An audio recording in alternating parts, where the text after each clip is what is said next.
लोगों की हर प्रकार के गुण है उनके पास, अध्यात्म का भी बहुत सारे ज्ञान उसके पास में है। तो ये हमें संकलन करना होगा, भजनों का संकलन करें हम, हमारे पास भजन संकलन भी होना चाहिए।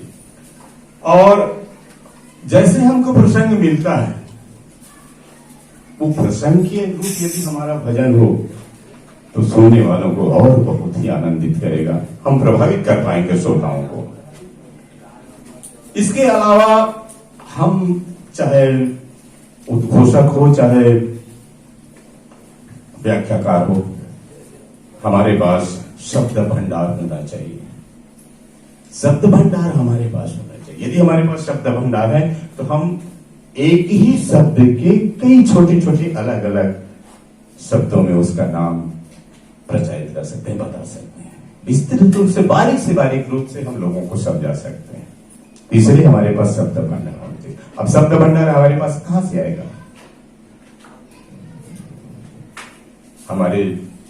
मेरे तो उम्र 60-65 रिटायर्ड टीचर हूं, हमारे भैया लोग बैठे हमारे जोड़, उससे बारे में हम लोग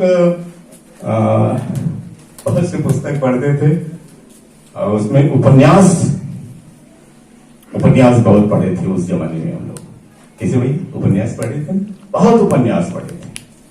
और उपन्यास के माध्यम से आपके शब्दों का भंडारण या हम लोगों का जो भी मिला तो उसके माध्यम से मिला।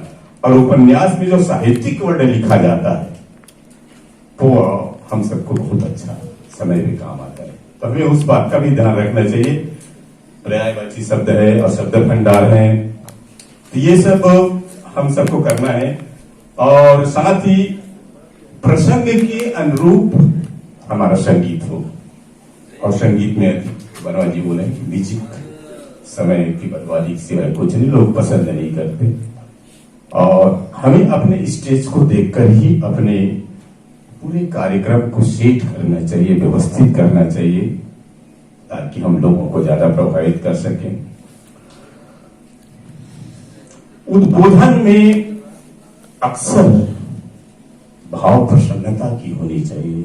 हम जो बोले वो लोगों को मधुर लगे, ऐसे शब्दों का हमें उपयोग करना चाहिए।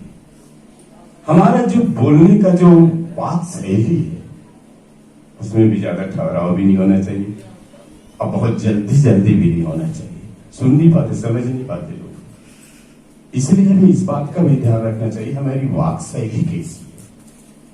यदि हमारी वाक शैली को हम अच्छा बना पाए, हम अपने ही उद्बोध को यदि सुने दोबारा रिकॉर्डिंग करके, तो हमारी गलती हमको नजर आएगी। तो शुरू करने की आवश्यकता नहीं होगी, हमने क्या बोल दिया, किस प्रकार बोल दिया, इसमें कहाँ सुधार हमको करना चाहिए। तो स्वयं की ही बातों को सुनना चाहिए। तो ये वाक शैली भी हमारी होनी चाहिए, समय सीमा निर्धारित होनी चाहिए।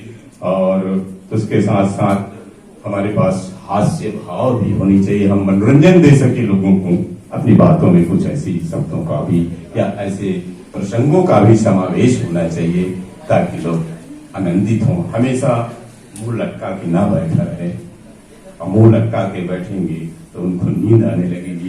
तो इसलिए हमें कभी कभी बीच में हास्य वाली शब्दों का भी उपयोग करना चाहिए। लोगों को सभी प्रकार के रस की आवश्यकता होती है, तो सभी रस का समायोजन हमारे बीच में होना चाहिए। तब हम कहीं जाकर हम अपनी स्टेज को, अपने दर्शकों को, अपने श्रोताओं को संतुष्ट कर पाएंगे।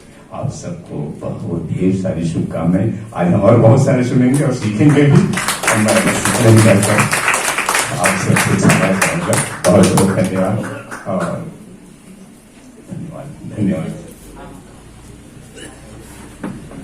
भी आप सम्माननीय कौशिक भैया को सुन रहे थे और बड़े अनुभवी व्यक्ति हैं।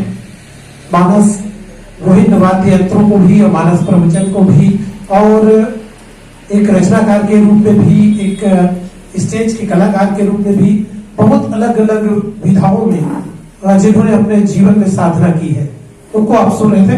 कल वो होते तो और अच्छा हम लोगों को लगता, क्योंकि वो भी शब्द भंडार की बात कह रहे हैं, वो भी प्रसंग के अनुकूल भजन की बात कर रहे हैं, प्रसंग के अनुकूल संगीत की बात कर रहे हैं, जो हम लोग कल, और जो मैंने लिखा था पहले देखिए ऊपर में, वो भी उसको बिना पढ़े आए थे, वो तो आने के बाद मैं लिखा, लेकिन वो भी कह रहे हैं कि सूरदास जी, रहीम, मतीराम, विंद, रसखान, मीराबाई की पदावली, ये सब कुछ हमें याद होना चाहिए।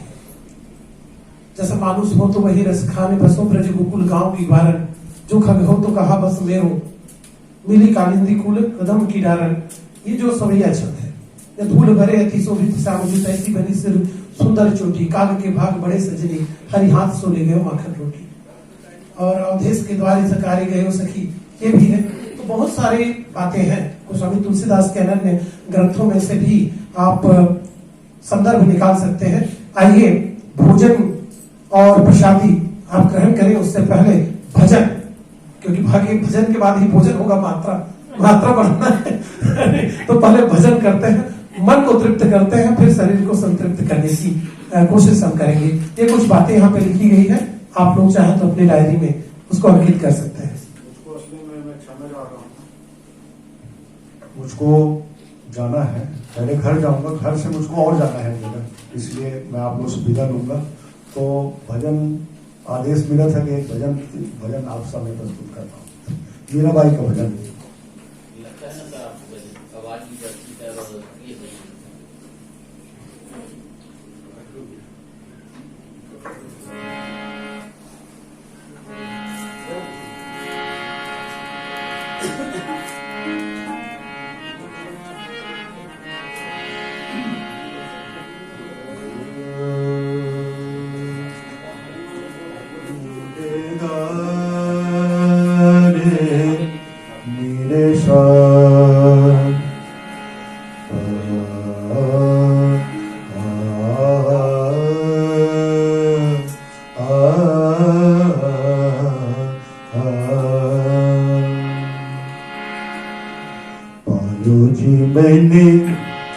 पायो जी मैंने राम रतन धन पायो, पायो जी मैंने राम रतन धन पायो, पायो जी मैंने राम रतन धन पायो, पायो जी मैंने राम रतन धन पायो।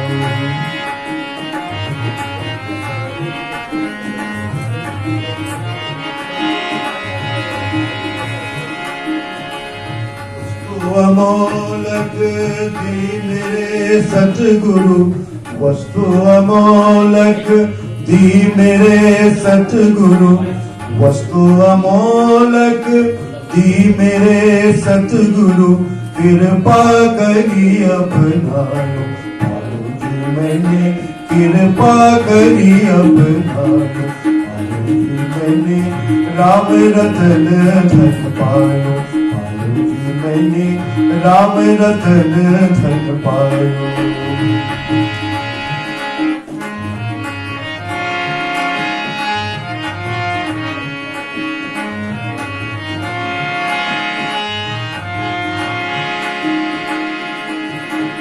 जन्म जन्म की पूंजी पाई, जन्म जन्म की पूंजी पाई, जन्म की पूंजी पाई, जन्म जन्म की पूंजी पाई, जन्म जन्म की पूंजी पाई, जन्म जन्म की पूंजी पाई, जग में सभी को आयो, पायो जी मैंने जग में सभी को आयो, पायो जी मैंने राम रतन धन पायो, पायो जी मैंने राम रतन धन पायो।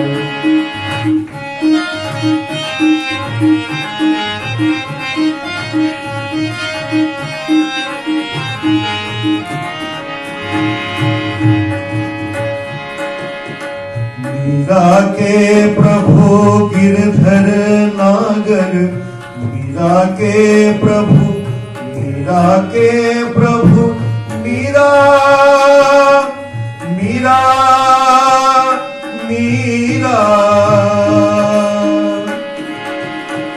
मीरा के प्रभु गिरधर नागर, हरखी हरखी जस गायो, मैंने हरखी हरखी जस गायो, मैंने राम रतन धन पायो, मैंने राम रतन धन पायो, मैंने राम रतन धन पालो।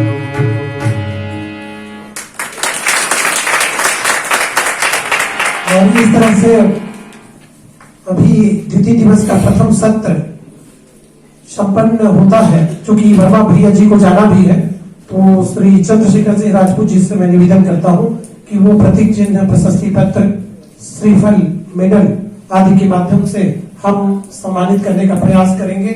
और सम्मानित करने के लिए आदरणीय श्री शारदा दास पारिकपुरी जी, धमतरी जिला के अध्यक्ष, और साथ ही साथ आदरणीय कौशिक जी, हमारे ग्राम की सद्भावना मानस मंडली के अध्यक्ष महोदय, आप दोनों के माध्यम से सम्मान किया जाना है। बड़े भैया श्री दिनेश्वर गंभीर जी को भी मैं आमंत्रित करता हूं। आप पुत्र आकर के सम्माननीय मानसमणि श्री वर्मा जी को सम्मानित करेंगे।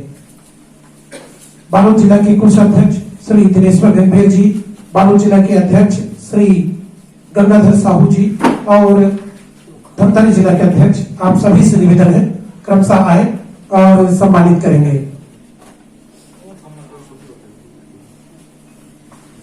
मेडल पहना करके श्रीफल भेंट करते हुए प्रशस्ति पत्र, मोमेंटो आदि के माध्यम से सम्मानित किया जा रहा है। कैमरा में लाइव है सर, यूट्यूब पे वीडियो हो रहा है।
सभी संतजनों से निवेदन है जी, आप लोग फोटो लेना चाह रहे हैं जी, आइए। भैया के साथ भी फोटो लेना चाह रहे हैं और उनको विदाई भी देना है। ये लोग महासमुंद लाफिंग कला से और महासमुंद भंवरपुर बसला से दूर दूर से आए हैं, बाइक में आए हैं। तो ये अभी जाएंगे भोजन के बाद। तो जो भोजन के बाद नहीं रुकेंगे, दूसरे सत्र में वो लोग अपना मोमेंटो और मेडल इत्यादि प्राप्त कर लें और भोजन ग्रहण करके ही प्रसादी के बाद आप प्रस्थान करेंगे। तो मोमेंटो तो आप लोगों को दिया गया है, मेडल और प्रशस्ति पत्र भी दे दिया गया है। मंच से मेडल पहना करके आप लोगों को हम सम्मानित करेंगे। आइए क्रमशः। और मंच पर भैया से निवेदन है, थोड़ा सा मेडल पहना करके सम्मानित कर देंगे उन लोगों को। उनको मोमेंटो भी अपना लेके आइए सब लोग, मोमेंटो सर्टिफिकेट जी। दल्ली राजहरा वाले भी जा रहे हैं, तो कैंप 1 वाले, उनके लिए भी मोमेंटो ले आइएगा। Camp 1 Dalli Rajhara, camp 1 memento और प्रशस्ति पत्र। सबका ग्रुप फोटो भी यहाँ पे लिया जाएगा। पहले एक एक फोटो भी ले लीजिए, डीपी वगैरह लगाने के लिए। नाम अपना बता दीजिए प्लीज। ये है श्री शैलेंद्र कुमार चौहान जी, लोहड़ीपुर भंवरपुर महासमुंद से, और सचिव के पद पे है अपने जिला में, महासमुंद जिला में सचिव के पद में है। बढ़िया इनका योगदान, सुबह से आए हुए थे प्रथम दिवस में और बड़े शानदार व्यक्तित्व के धनी है। हाँ, उसके बाद भैया सर्टिफिकेट दिखाइएगा थोड़ा। श्री गोवर्धन प्रसाद साहू जी, लाफिंग कला महासमुंद। इसके बाद आएंगे श्री गोवर्धन प्रसाद साहू जी, लाफिंग कला महासमुंद। ये फोटो ग्रुप पे भी डालिएगा फोटो को। ये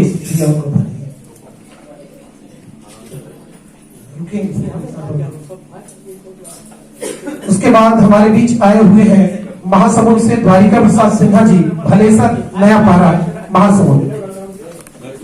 भलेसर नया पारा महासमुंद से श्री द्वारिका प्रसाद सिन्हा जी।